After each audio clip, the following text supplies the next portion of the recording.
I first had the idea for writing the story. It was this article in the Globe that I quote at the beginning of the book.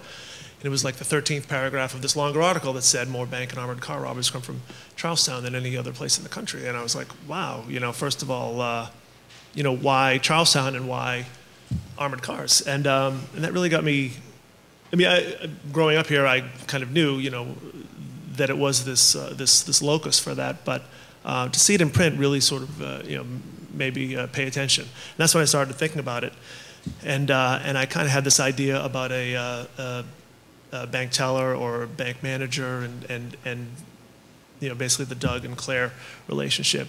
But I didn't feel like I was really like I was quite ready to do it. It felt like I had a really good idea, and I didn't want to screw it up, so I would work on something else and kind of research it. So it was a long time. It was from there, I didn't actually start writing it until 8 years later, so a lot of collecting information about banks and bank security, and certainly a lot of hanging out in Charlestown. And the toughest part was finding out about armored cars and how they do what they do, because they don't really want to, help you. And when you go to them asking about it, they get a little suspicious, it turns out. So, but it's also cool. It's one of those things, when you get, I find, doing a book or researching anything, when you get into it, things start to happen. And I can remember I was seeing armored cars everywhere. I mean, I'd be at, I remember I was at Kohl's, we were shopping, and I had my then young daughter with me, and we saw this guy in a uniform come by with a little change truck. I was like, oh, great. So we go outside. And she's playing out in front, and I'm scoping out the armored car. The kid's a great cover for that. And then my mother was ill. She was in the hospital here in Boston, and she's a smoker. So she's sitting outside in the wheelchair smoking, and I'm standing there next to her, and we're talking. And an armored car pulls up right in front of us, and it was just great.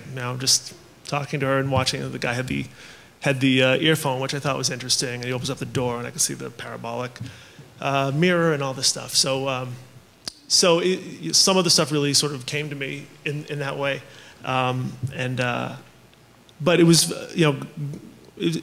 it's fun. The most fun part of writing is research, because it's not writing, and you get to follow your interests, and you get to hang out in Charlestown, and I find it's better if I don't really, interview people or ask questions. People just like to talk, and you listen, and I find that if people know that I'm doing research, then they tend to tell me what they think I want to know, which is rarely what I want to know. I really want to know the little details, the small, sort of telling things, and yeah, it was really. I mean, I had never lived there. I'd never spent a lot of time in Charlestown. So getting to know it was really fascinating. I mean, it's really, the great thing about writing is, as I say, following your interests and trying to find a way to make them interesting to the reader.